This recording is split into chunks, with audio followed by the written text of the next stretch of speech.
అభివృద్ధి అంటే ఆకాశమంత విగ్రహాల లేక సామాన్యుడి సొంతింటి కలల?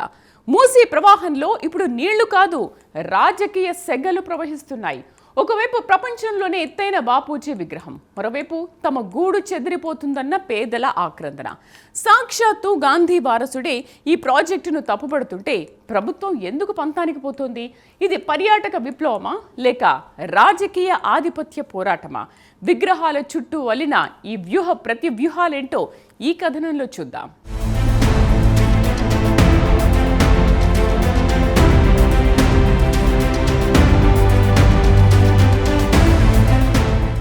హైదరాబాద్ నడిబొడ్డున ప్రవహించే మూసీ నది ఇప్పుడు కేవలం నీటి ప్రవాహం మాత్రమే కాదు, ఉగ్రరూపం దాల్చుతున్న రాజకీయ ప్రవాహానికి ప్రధాన వేదికైంది.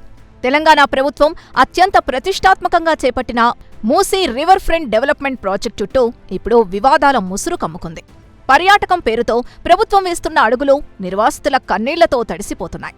ముఖ్యంగా గాంధీ సరోవర్ ప్రాజెక్టులో భాగంగా ప్రపంచంలోనే అత్యంత ఎత్తైన బాపూజీ విగ్రహాన్ని ప్రతిష్ఠించాలన్న ఆలోచన ఇప్పుడు కొత్త చిచ్చును రాజేసింది.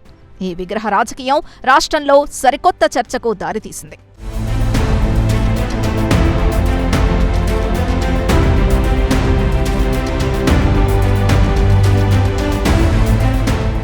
ఒకవైపు ప్రభుత్వం తాము గాంధీ మార్గంలో నడుస్తున్నామని, ఆయన ఆశయాల కోసమే విగ్రహం కడుతున్నామని చెబుతుంటే, సాక్షాత్తు గాంధీ మునిమనువడు తుషార్ గాంధీ ఈ ప్రాజెక్టుపై విస్మయం వ్యక్తం చేయడం గమనార్హం. విగ్రహం కోసం పేదల ఇళ్లను కూల్చివేయడం ఏమాత్రం గాంధేయవాదం అనిపించుకోదు అంటూ ఆయన సోషల్ మీడియా వేదికగా చేసిన వ్యాఖ్యలు ప్రభుత్వాన్ని ఇరకాటంలో పడేశాయి. ఒకవేళ బాపూజీ బ్రతికుంటే తన పేరు మీద జరుగుతున్న ఇటువంటి విధ్వంసాన్ని అస్సలు అంగీకరించేవారు కాదని ఆయన ఆవేదన వ్యక్తం చేశారు. ఇది కేవలం భౌతిక నిర్మాణం కాదు, ఒక సిద్ధాంతానికే విరుద్ధమని ఆయన గట్టిగా వాదిస్తున్నారు.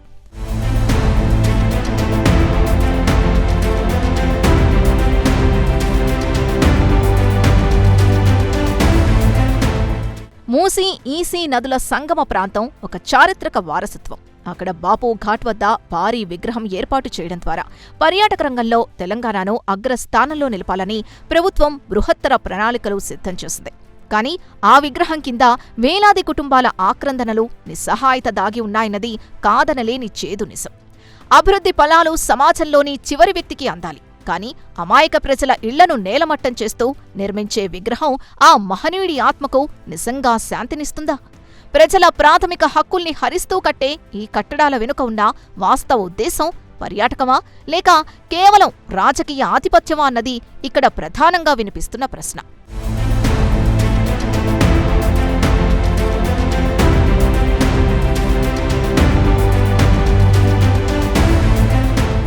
ఇలాంటి విగ్రహ వివాదాలు దేశానికి కొత్తేమీ కాదు. గతంలో గుజరాత్లో స్టాచ్యూ ఆఫ్ యూనిటీ నిర్మాణ సమయంలోనూ నర్మదా తీరంలోని కెనాడియా ప్రాంత గిరిజనులు గొంతెత్తారు. తమ పూర్వీకుల భూమిని, అస్తిత్వాన్ని వదులుకోవడానికి వారు సిద్ధపడలేరు. అప్పట్లో గుజరాత్ ప్రభుత్వం భారీ పునరావాస ప్యాకేజీలు, ఉపాధి అవకాశాలు ప్రకటించినప్పటికీ నిర్వాసితుల వేదన నేటికీ పూర్తిగా సమసిపోలేదు. ఇప్పుడు తెలంగాణలోనూ అదే తరహా ఉద్రిక్తతలు కనిపిస్తున్నాయి.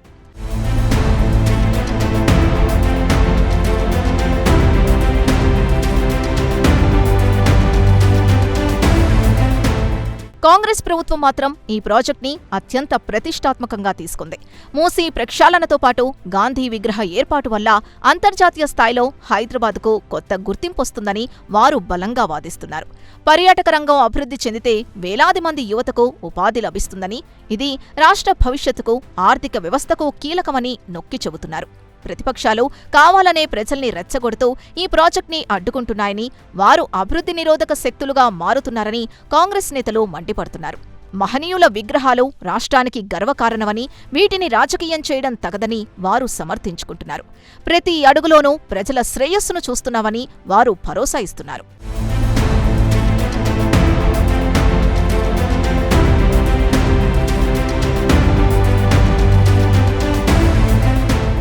మరోవైపు ఇలాంటి భారీ విగ్రహాల నిర్మాణం కోసం వెచ్చించే ప్రజాధనంపై కూడా మేధావి వర్గం నుండి ప్రశ్నలు వెల్లువెత్తుతున్నాయి.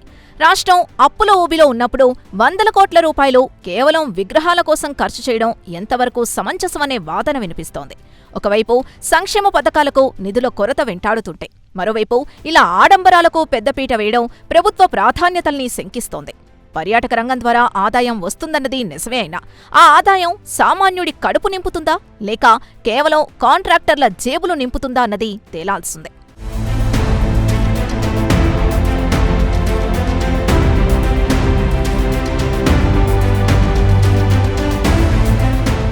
మరోవైపు బీఆర్ఎస్ పార్టీ ఈ అంశాన్ని ప్రజల మనోభావాలతో, ప్రాథమిక హక్కులతో ముడిపెడుతోంది.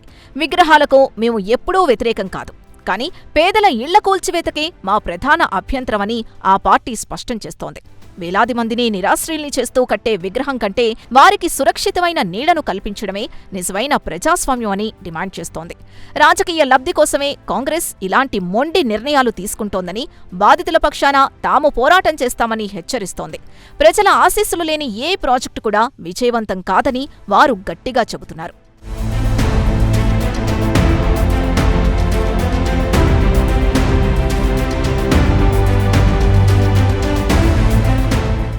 మూసీ తీరాన మొదలైన ఈ చిచ్చు కేవలం ఒక్క విగ్రహంతో ఆగిపోలేదు. నిన్న రాజీవ్ గాంధీ, నేడు మహాత్మా గాంధీ, రేపు మరోటి. అసలు ఈ విగ్రహాల వెనుక ఉన్న అసలు రాజకీయం ఏంటి? ఒకరు తొలగిస్తామంటే మరొకరు ప్రతిష్ఠిస్తామంటున్నారు. ఈ కుర్చీలాటలో మహనీయుల ఆశయాలు మంటగలిసిపోతున్నాయా? అస్తిత్వం పేరుతో జరుగుతున్న ఈ యుద్ధం ఎటు దారి తీస్తోంది?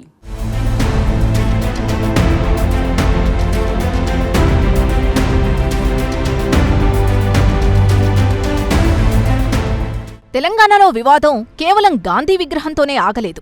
నూతన సచివాలయం ముందు రాజీవ్ గాంధీ విగ్రహాన్ని ప్రతిష్ఠించడంపై రాష్ట్రంలో ఒక పెద్ద యుద్ధమే నడిచింది. అక్కడ తెలంగాణ తల్లి విగ్రహాన్ని ఉంచాలని, అదే తెలంగాణ అస్తిత్వానికి ప్రతీక అని బీఆర్ఎస్ పట్టుబట్టింది. రాష్ట్ర పోరాట స్ఫూర్తిని ప్రతిబింబించే తల్లి విగ్రహం ఉండాల్సిన చోట ఇతర నేతల విగ్రహాల్ని పెట్టడం తెలంగాణ ఆత్మగౌరవాన్ని కించపరచడమేనని ఆక్షేపించింది. అధికారంలోకొస్తే రాజీవ్ గాంధీ విగ్రహాన్ని అక్కడి నుండి తొలగిస్తామన్న కేటీఆర్ వ్యాఖ్యలు రాష్ట్ర రాజకీయాల్లో పెద్ద ఎత్తున ప్రకంపనలు సృష్టించాయి. ఇది కేవలం విగ్రహాల మార్పిడి కాదు, రెండు భిన్నమైన రాజకీయ భావజాలాల మధ్య జరుగుతున్న సుదీర్ఘ పోరాటంగా విశ్లేషకులు భావిస్తున్నారు.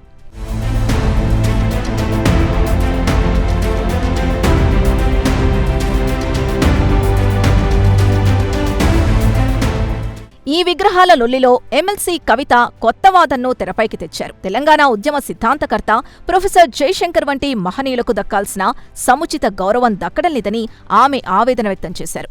జాతీయ నాయకుల విగ్రహాలకిచ్చే ప్రాధాన్యత మన సొంత గడ్డపై తెలంగాణ రాష్ట్ర సాధన కోసం పోరాడిన వీరులకు ఎందుకివ్వడం లేదని ఆమె సూటిగా ప్రశ్నిస్తున్నారు. ఇంటిగుట్టు లంకకు చేటు అన్నట్లుగా మన సొంత నేతల్ని, మన చరిత్రను విస్మరించి ఇతరులకు పెద్దపీట వేయడం వల్ల భవిష్యత్తు తరాల్లో ప్రాంతీయ అస్తిత్వం దెబ్బతింటుందన్నది ఆమె ప్రధాన ఆరోపణ.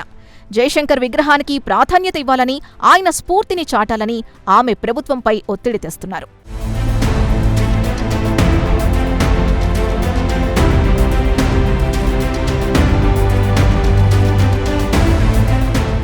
నేడు తెలంగాణలో ఏ విగ్రహం ఏర్పాటు చేయాలన్నా అది వెంటనే రాజకీయ రంగు పులుముకుంటోంది. ఇది కేవలం భక్తి లేదా మహనీయులపై గౌరవంతో కూడిన అంశం కాదు, పూర్తిగా రాజకీయ ఆధిపత్య పోరుగా మారిపోయింది. పాలకపక్షం తమ సిద్ధాంతాలకు అనుగుణమైన నాయకుల గుర్తుల్ని శాశ్వతం చెయ్యాలని చూస్తుంటాయి. విపక్షాలు వాటిని అడ్డుకోవడం ద్వారా తమ రాజకీయ ఉనికిని, ప్రాంతీయవాదాన్ని కాపాడుకోవాలని ప్రయత్నిస్తున్నాయి. విగ్రహాల ఏర్పాటు వెనుకున్న అసలు ఉద్దేశం మహనీయుల త్యాగాల్ని స్మరించుకోవడమా, లేక రాబోయే ఎన్నికల్లో ఓట్ల వేటలో భాగంగా వారి పేర్లను వాడుకోవడమా అన్న బలమైన అనుమానాలు సామాన్యుడిలో కలుగుతున్నాయి.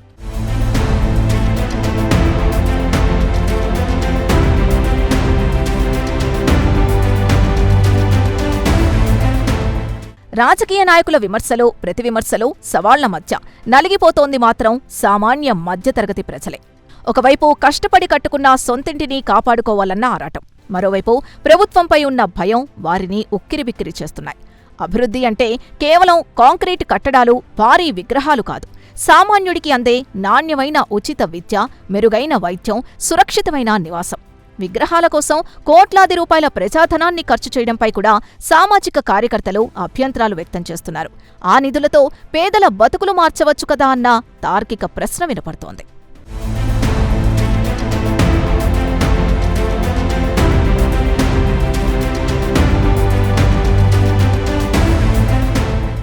ముగింపులేని ఈ విగ్రహ వివాదం తెలంగాణ రాజకీయాలను భవిష్యత్తులో ఇంకెన్ని మలుపులు తిప్పుతుందో చూడాలి.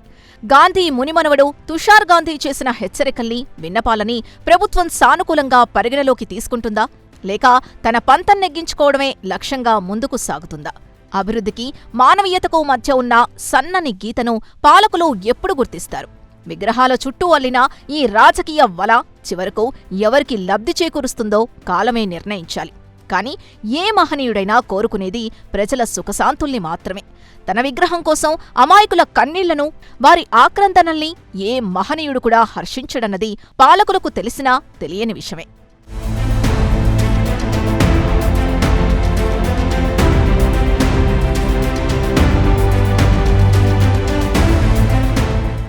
విగ్రహాల చుట్టూ జరుగుతున్న ఈ లొల్లి భవిష్యత్ తరాలకు ఎలాంటి సందేశాన్నిస్తోంది?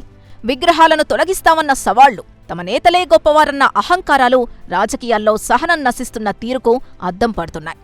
ఏ మహనీయుడైనా తన విగ్రహం ఒక వివాదానికి కేంద్రబిందువు కావాలని కోరుకోడు. విగ్రహాల ప్రతిష్ఠ అనేది స్ఫూర్తిని రగిలించాలి కానీ విద్వేషాల్ని కాదు. ఒక ప్రభుత్వం పెట్టిన విగ్రహాన్ని మరో ప్రభుత్వం తొలగిస్తే అది ఒక అనారోగ్యకరమైన సాంప్రదాయానికి నాంది పలుకుతుంది. ఈ క్రమంలో రాజకీయ నాయకులు తమ ఉనికిని చాటుకోవడానికి మహనీయుల్ని వాడుకోవడం మానేసి వారి ఆశయాల్ని నిజాయితీగా అమలు చేయడమే అసలైన నివాళి అని చెప్పక తప్పదు.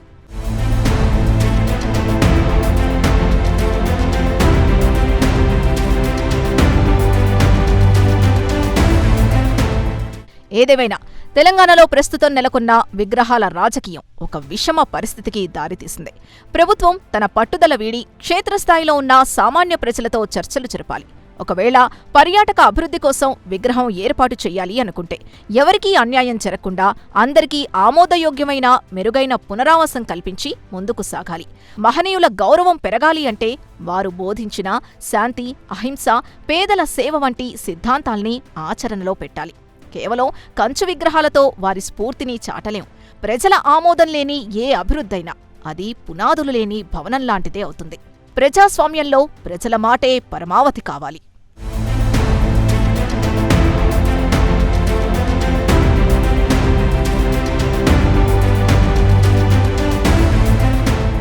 విగ్రహాలు అనేవి ఆయా మహనీయుల ఆశయాలకు స్ఫూర్తినిచ్చే చిహ్నాలు కావాలి కానీ ఒకరినొకరు విమర్శించుకునే అస్త్రాలు కాకూడదు. కట్టడాల విగ్రహాల కంటే వారు బోధించిన విలువలు ముఖ్యం. ప్రజాస్వామ్యంలో ప్రజల కన్నీళ్ల మీద కట్టే ఏ కట్టడమైనా ఆ మహనీయులకు నిజమైన నివాళి అనిపించుకుంటుందా? పాలకులు మారొచ్చు, విగ్రహాలు మారొచ్చు, కానీ సామాన్యుడి బతుకు చిత్రం మారనంత వరకు ఇవన్నీ కేవలం రాజకీయ ప్రహసనాలే అవుతాయి.